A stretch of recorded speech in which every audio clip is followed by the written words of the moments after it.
Otish Dipankar University of Science and Technology, Center of Excellence. Dipankar আসলে ভর্তি হওয়ার মূল কারণ হচ্ছে এখানকার পরিবেশটা অনেক ভালো। এডাস্টে ভর্তি হয়েছিলাম, এখানে অনেক পরিবেশ ভালো, কোঅপারেটিভ, সো ভালো লাগছে এবং আস্তে আস্তে কমপ্লিট করে ফেলছি। এখন মানে ইনশাল্লাহ আগে করার ইচ্ছা আছে। ভালো, স্টুডেন্টরাও ভালো, সবাই কোঅপারেটিভ। প্রথমে তো সরকারি বিশ্ববিদ্যালয়ের জন্য চেষ্টা করেছিলাম, এরপর এখানে যখন পছন্দের সাবজেক্টে চান্স পেয়েছি এই জন্য এখানে ভর্তি হয়েছিলাম। ভর্তি হয়েছি তখন আমি কখনো কল্পনা করতে পারি না যে অতীশ দীপঙ্কর আমাকে এত বড় একটা অ্যাচিভমেন্ট এনে দেবে। আজকে এই অ্যাওয়ার্ডটা পাওয়ার পর আমি ফিল করতে পারছি যে আসলে অতীশ দীপঙ্কর আমার জন্য কতটা ইম্পর্টেন্ট ছিল। প্রথম দিকে যেহেতু ভার্সিটিরও প্রথম দিকের কথা, ওই সময় পরিবেশটাও খুব ভালো ছিল, টিচাররাও অনেক কেয়ারিং ছিল, সব মিলিয়ে খুব ভালোই ছিল। সব থেকে বেশি মিস করব আমাদের বনানী ক্যাম্পাসের বাইরে যে চায়ের দোকানের আড্ডাগুলো।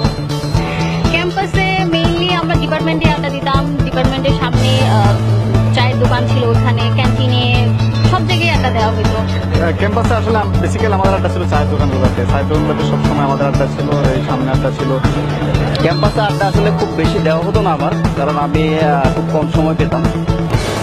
ক্যাম্পাসে আমাদের ক্যাফেটেরিয়া ছিল, ক্যাফেটেরিয়াতে বেশিরভাগ সময় আড্ডা দেওয়া হতো। এছাড়া নিচে ফ্রেন্ডদের সাথে সবার সাথে একসাথে আড্ডা দেওয়া হতো। আমার ফেভারিট টিচার ছিলেন লুৎফুন্নেসা ম্যাম, ফার্মেসি ডিপার্টমেন্টের। উনি এখন associate professor. Favourite teacher Lutfunnesa ma'am ছিল, যেহেতু ফেভারিট টিচার আসলে অনেকই ফেভারিট টিচার আমাদের। অনেক ম্যাম আছে ফেভারিট, অনেক স্যার আছে ফেভারিট, মনিচার আছে, আসমা কবির ম্যাম আছে, আমরা অনেক ফেভারিট। আমাদের রোহান স্যার ছিল আর তানভীর স্যার ছিল, খুব ভালো ছিল। তবে টিটু স্যারকে মিস করি অনেক। অনেক অনেক টিচার আছেন, Motiur Rahman sir, Nizam sir, Tania madam, অনেকের কথাই বলতে হয়, সবাই খুবই ফেভারিট। রেমেদ গম স্যার, শাহরিয়ার স্যার, এদেরকে অনেক মিস করি। স্কলারশিপ ভার্সিটি থাকাকালীন সময়ে ছিল স্কলারশিপ, দেন অ্যাব্রোড স্কলারশিপের ইচ্ছা ছিল, শেষে আর হয়ে উঠে নাই। যেহেতু এখন মাস্টার্স করতেছি, আশা করতেছি মাস্টার্সের পরে আর কি অ্যাব্রোড স্কলারশিপের জন্য অ্যাপ্লাই করবো। না, আমি ক্যাম্পাসে থাকতে পারছি পাই। ভার্সিটি লাইফে স্কলারশিপ পেয়েছিলাম আমি 4th সেমিস্টারে। হ্যাঁ, স্কলারশিপ ছিল, 60% স্কলারশিপ ছিল আমার। না, আমার প্রথম দিকে স্কলারশিপ ছিল না, পরবর্তীতে স্কলারশিপ অ্যাভেল করেছি। আসলে অতীশ দীপঙ্কর আমাদের জীবনে, অতীশ দীপঙ্কর যেদিন থেকে ইন করি সেদিন থেকে প্রত্যেকটা কাজে আসলে অতীশ দীপঙ্করের লোকটা আমাদের সাথে জড়িত। ঠিক আছে, এটা আসলে বোঝানোটা কঠিন। ঠিক আছে, প্রত্যেকটা জায়গায় অতীশ দীপঙ্কর জড়িত এখন থেকে। সিটি দিছে লাইফে আজকে যে গ্রাউন্ড আর হেডটা পড়ে, এটাই তো ইউনিভার্সিটি থেকে পাওয়া। সবকিছু রিলেটেড, ইন্ডিভিজুয়াল বলতে গেলে বললো একটাই রিলেটেড।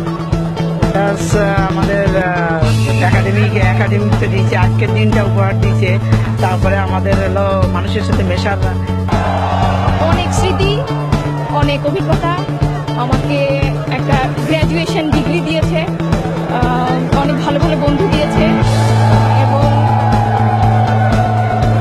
জীবনের অনেক ক্ষেত্রেই অ্যাডাস্টের স্মৃতিগুলো আমার সাথে থাকবে। আজকের ফিলিংসটা অসাধারণ।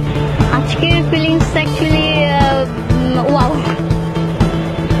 অনেক এক্সাইটেড, এটা আসলে বোঝানো যাবে না। ফিলিংসটা অসাম। আজকে অনেক ভালো লাগতেছে, অনেক। এই দিনটার জন্য আমরা অনেক দিন থেকে ওয়েট করতেছি, খুবই excited.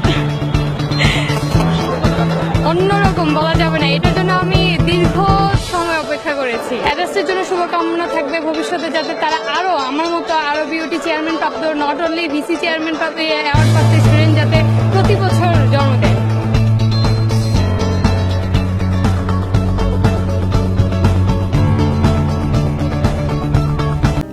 Otish Dipankar University of Science and Technology, Center of Excellence.